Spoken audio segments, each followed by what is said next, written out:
So then, therefore, how should governments protect our religious liberty and cultural heritage in the face of opposing ideologies? Very good question. So, earlier we talked about there's two different missions. And yeah, I see there are some overlap in the missions. So if you want to put it very simply, the church's primary mission is dealing with the soul, and the state's primary mission deals with the body. And then, of course, there's also the mind. We have the mind, and both deal with the mind. But there are ways in which the church's mission deals with the body, right? We encourage people in like, so they're not lazy and slothful, which impacts maybe exercise and diet and things like that. Though, obviously the faith is not made up of food and exactly what you eat, but what you eat is the way in which we honor God. And the same thing, the state works to protect the body. That means the property, the rights of people, and to defend their bodies, which means war, which means punishing evildoers. And yet it also wants to, what should I say? It directs life as well. And in directing life, you should be directing people to what is the highest good, what is the highest thing. And so while the state is not a missionary to proclaim Jesus, it ought to honor Christ. It ought to hold its loyalty to Christ, and that it ought to work in some ways to enable people to be able to pursue their highest, which is Christ. And it can do that, I believe, by honoring the church, protecting the church. The Bible speaks of kings as being nursing maids to the church, that their treasures would be for the church. Bring us back to 2 Samuel, when David becomes king, there's another king that builds David a house. And so this other king comes and blesses God's people. And so I think the way this should work is that the civil government really should gear towards protecting the church, towards blessing the kingdom of God. All things should be seeking the kingdom of God first, and that's including the civil magistrates. So I think they can work together. I think there are distinctions.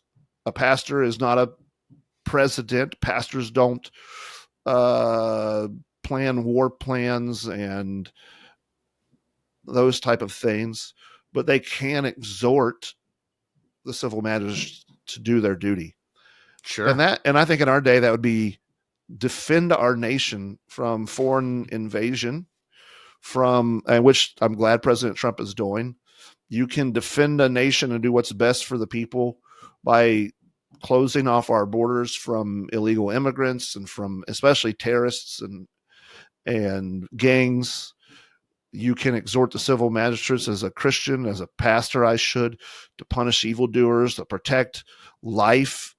I think that's most important, even more than liberty, is protecting life. And that means let's put an end to abortion, the slaughter of little children.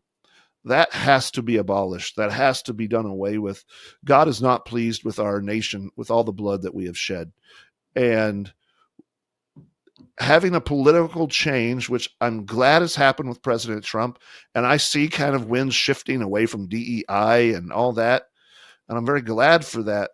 But if we still continue the slaughter of little children, all our political gains will be for nothing, because God will judge left-wing nations and right-wing nations alike for their disobedience to his law and for their harming the little ones. Especially just the way we do it is so cruel. Doing it in other words, for money. We're sacrificing our children for money. And it's not just with the surgical abortions, forgive me, but it's also for the hormonal birth control and how that can slaughter little children before they even get a chance to implant. It's also the way we treat our older people in our society. Like, people are killed with drugs that are supposed to help alleviate pain, but they give them in such doses that it brings on death. I had a neighbor whose wife passed away, and the way he spoke about it was pretty opening. He was like, well, they put her down. And I'm like, what? This is like you're talking like a dog. And he didn't know any better. And I don't think it's, I think it was just his use of language, but that's what happens. And so we have to protect life. Like, yeah, if we're going to go off and fight Muslims, well, we've got enemies in our own gate that need to be dealt with before we ever can think about some crusades to fight Muslim lands. Let's do a crusade here against the wickedness in our land. And praise God, I think Donald Trump is doing that. But I think the men that are listening to your podcast can be a part of that. Right? They don't have to go off and pick up swords, which would be really stupid to do anyways today because people are fighting with guns. So if you pick up swords and go off, you're going to don't bring a sword to a gunfight, but don't pick up guns, pick up your Bible and go out to the streets and proclaim Jesus and warn people. Go out to the abortion clinic and warn people.